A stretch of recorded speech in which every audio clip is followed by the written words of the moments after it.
production Binge Audio, évidemment.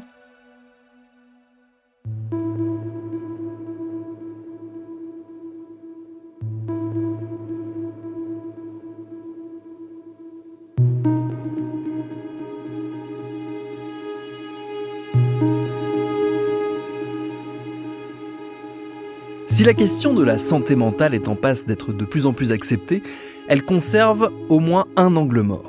Tout ce qui touche à la frange la plus extrême des souffrances psychiques et psychologiques, ce qu'on appelle communément la folie. Les pathologies les plus graves et les malades les plus sévèrement touchés restent à la périphérie de notre compréhension. C'est d'autant plus vrai lorsque ces malades commettent des actes de violence. Le concept d'irresponsabilité pénale a permis d'arrêter de les traduire en justice, mais la nécessité de les tenir à l'écart de la société a conduit à la création d'espaces aussi mystérieux qu'inquiétants. Les UMD, unités pour malades difficiles, dont on va parler longuement dans cet épisode. Je suis Thomas Rozek et vous écoutez Programme B.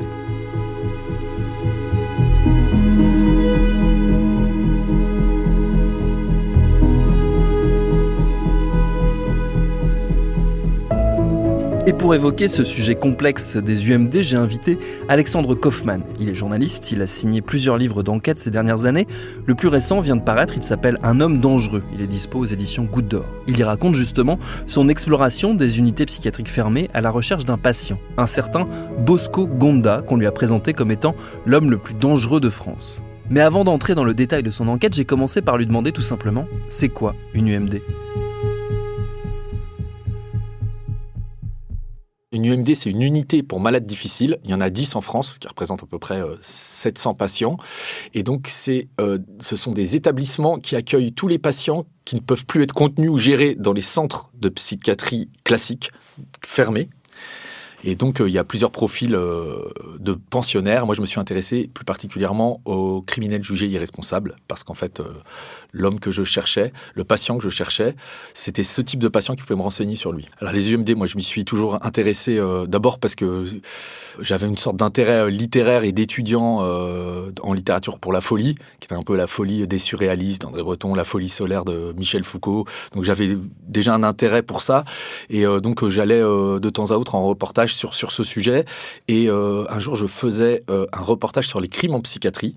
Et donc, j'ai passé une tête dans une UMD. Et par la suite, dans le fil de ce reportage, j'ai cherché à rencontrer un patient qui était connu comme une sorte de monument carcéral en France, qui avait fait près de 40 ans d'enfermement à la fois en psychiatrie et en prison.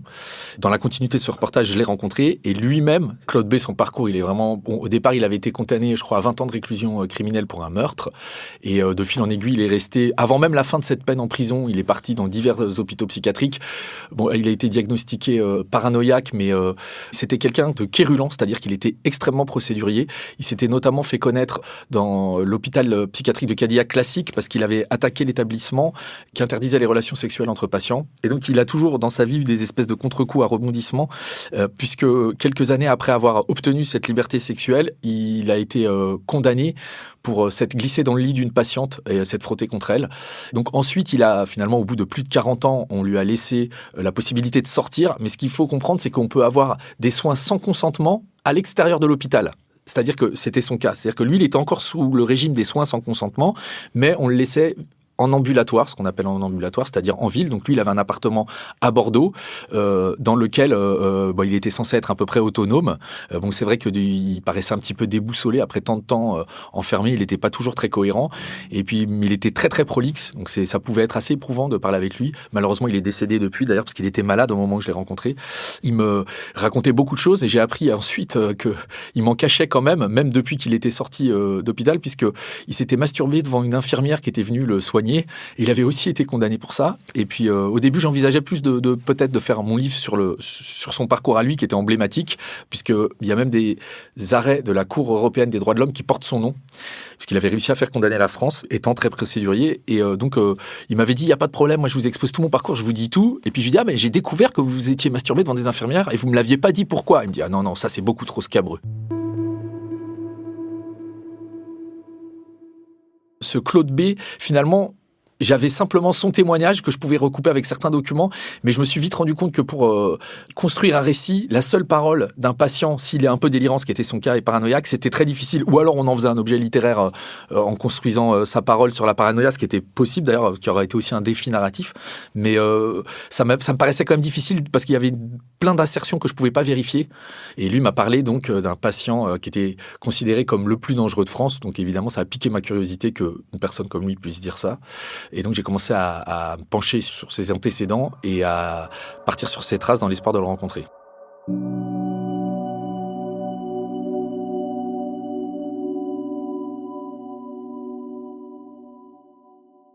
En naviguant dans le délire des patients, on est souvent aiguillé sur de fausses pistes, mais honnêtement, j'avais conscience en le faisant que c'était aussi intéressant, et je reconnais même que parfois je me laissais entraîner presque sur des fausses pistes parce que je savais qu'en m'égarant un petit peu, j'allais découvrir aussi quelque chose. Donc en fait, c'est vrai que le contexte de cette enquête, elle était particulière parce que d'abord, au-delà du délire des patients, il y avait le secret médical qui est extrêmement difficile à percer, c'est-à-dire que contrairement au secret de l'instruction, des procédures pénales qu'on arrive toujours plus ou moins à contourner avec un peu d'obstination, là, le secret médical, normalement, les dossiers médicaux sont rendus publics 120 ans après la naissance des patients. Donc moi, pour Bosco Gonda, l'homme que je cherchais, ça m'emmenait en 2096. Donc j'ai dû passer un pacte avec les personnels soignants qui m'accueillaient en anonymisant les patients. Mais donc, couvert par le secret médical, étant dans le délire parfois mythomane des patients, parfois aussi prophétique, et aussi les allusions plus ou moins explicites des soignants, ça a vite donné à mon enquête une forme de polar psychiatrique. Et c'est vrai que moi, ça m'intéressait de montrer qu'on pouvait être baladé d'un délire à l'autre, parce que ça faisait aussi partie de mon enquête.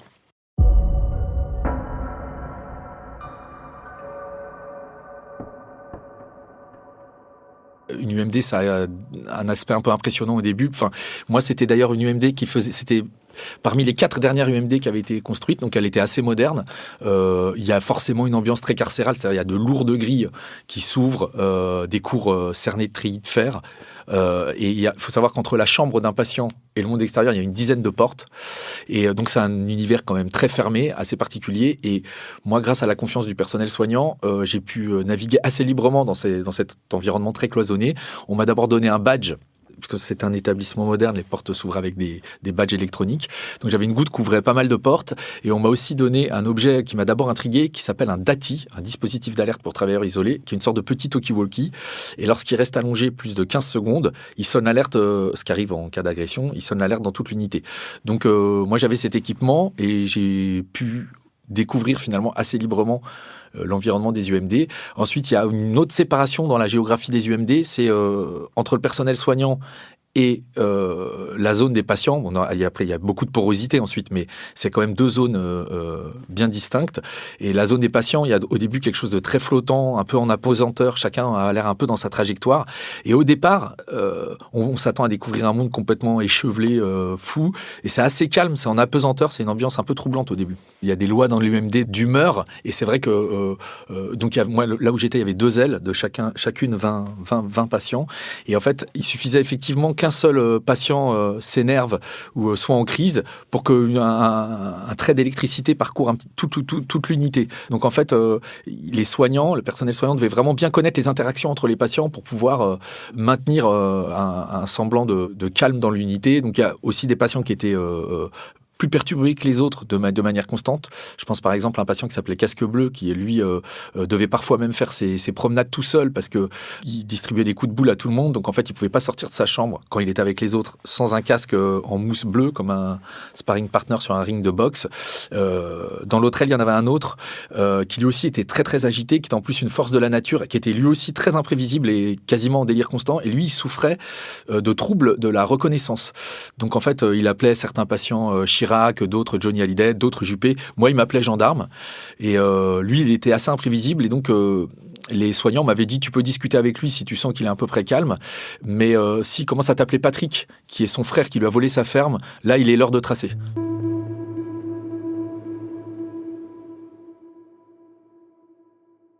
Un des aspects qui m'a le plus intéressé, c'est les interactions entre les patients.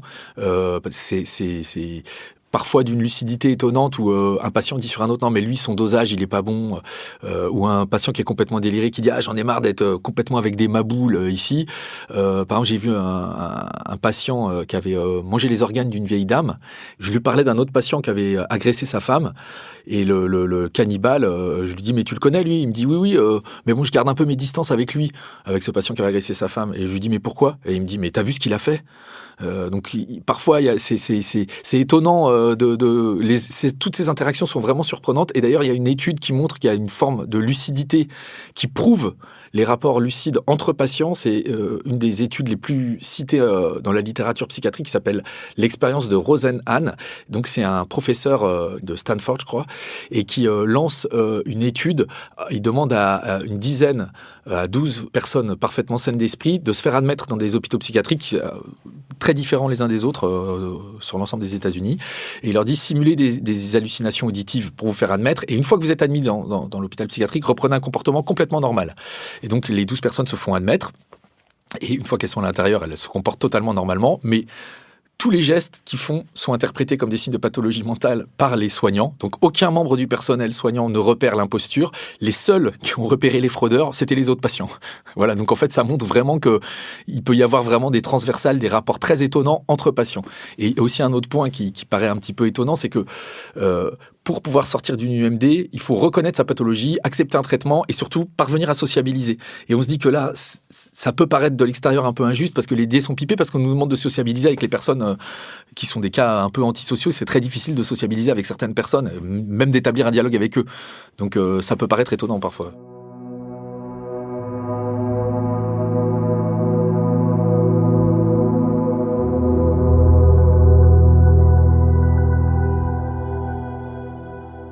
Donc c'est au fil de mon enquête, donc d'un patient à l'autre. D'ailleurs, à un moment où j'étais un peu dans une impasse, j'ai vraiment eu la surprise de découvrir que l'un des meilleurs amis de Bosco Gonda, donc cet homme que je cherchais, était Romain Dupuis. Et donc j'ai été très étonné parce que je connaissais évidemment le nom de Romain Dupuis, qui est sans doute le schizophrène le plus célèbre de France. Donc en fait, en 2004, par une nuit d'hiver, il a tué une aide-soignante et une infirmière dans l'hôpital psychiatrique de Pau.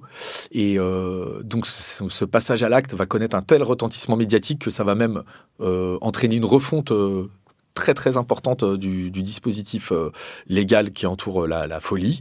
Et donc il a été placé en UMD, il a passé 18 ans en UMD à Cadillac et c'est là qu'il a rencontré Bosco Gonda et ils se sont liés d'une amitié indéfectible.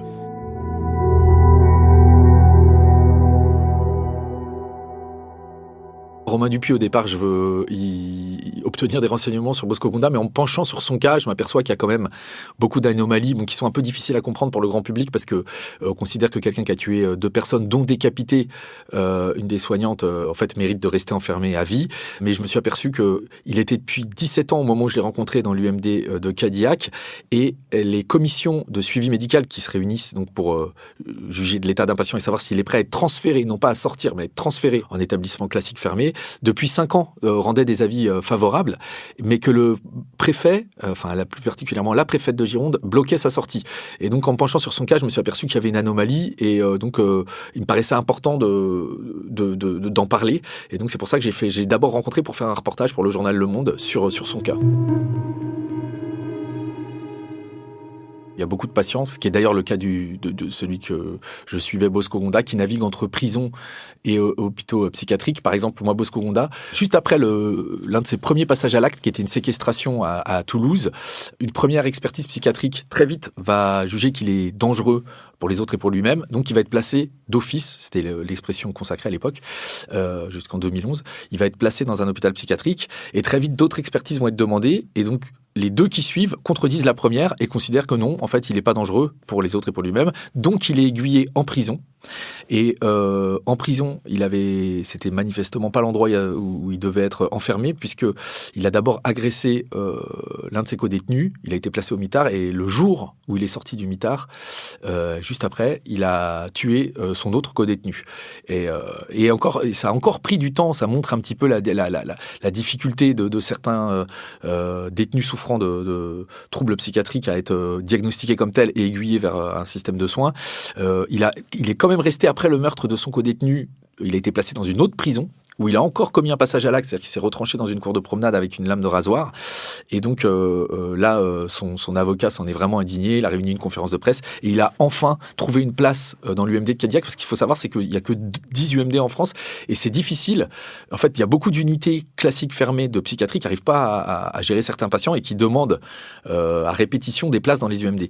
Voilà, mais donc c'est aussi le fait que les UMD ont plus de moyens, parce qu'en fait, c'est parfois pour de mauvaises raisons, c'est que la peur suscite des moyens de sécurité, et donc ils ont plus de moyens. Donc parfois, il faudrait peut-être aussi allouer une partie de ces moyens à la psychiatrie classique fermée pour qu'elle puisse garder des patients qu'en fait elle est en mesure de garder, mais que, enfin, en raison des conditions déplorables de la psychiatrie publique en France, du manque de personnel, ils n'arrivent plus à garder.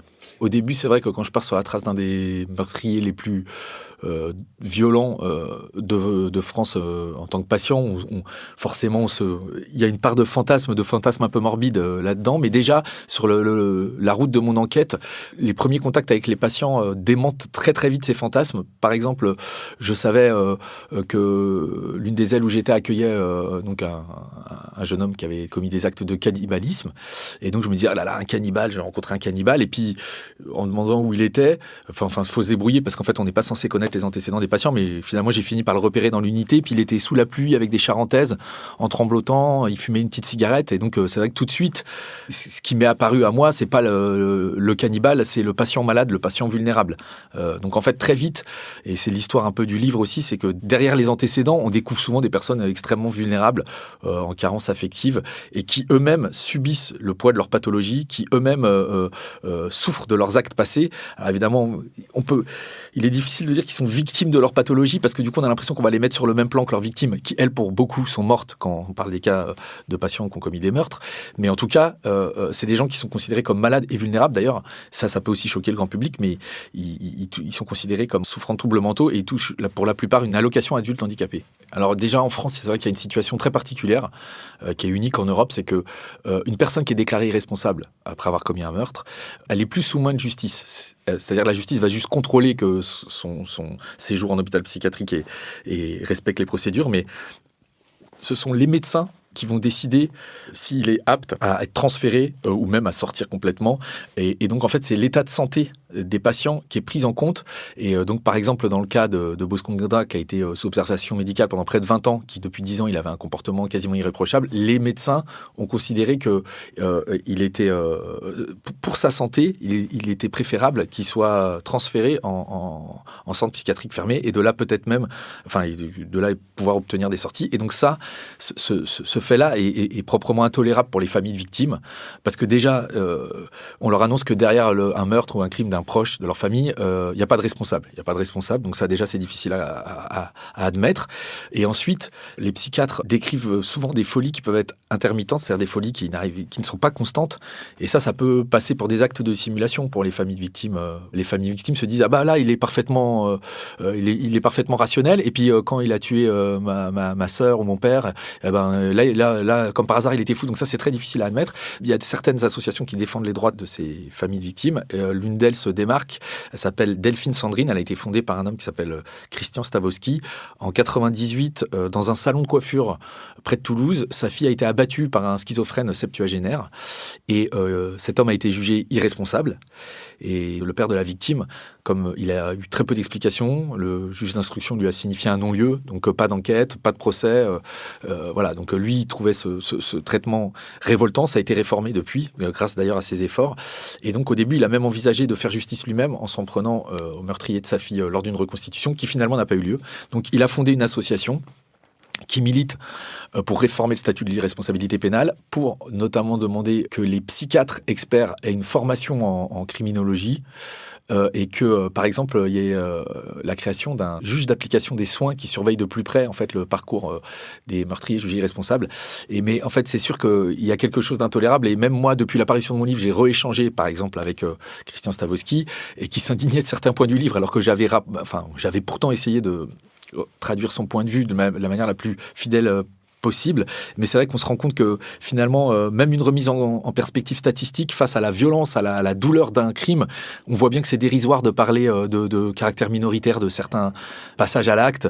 Donc en fait, c'est vrai qu'il y a quelque chose de très difficile à admettre. Et moi, au fil de ce livre, finalement, on voit qu'on peut vraiment changer de perspective quand on passe des familles de victimes aux psychiatres, aux patients eux-mêmes. Il y a beaucoup de points de vue qui paraissent irréconciliables. Et moi, j'espère, en tout cas, au moins en ayant redécortiqué le parcours extrême d'un homme qui a commis des crimes et qui a été jugé irresponsable, au moins expliquer comment ça fonctionne.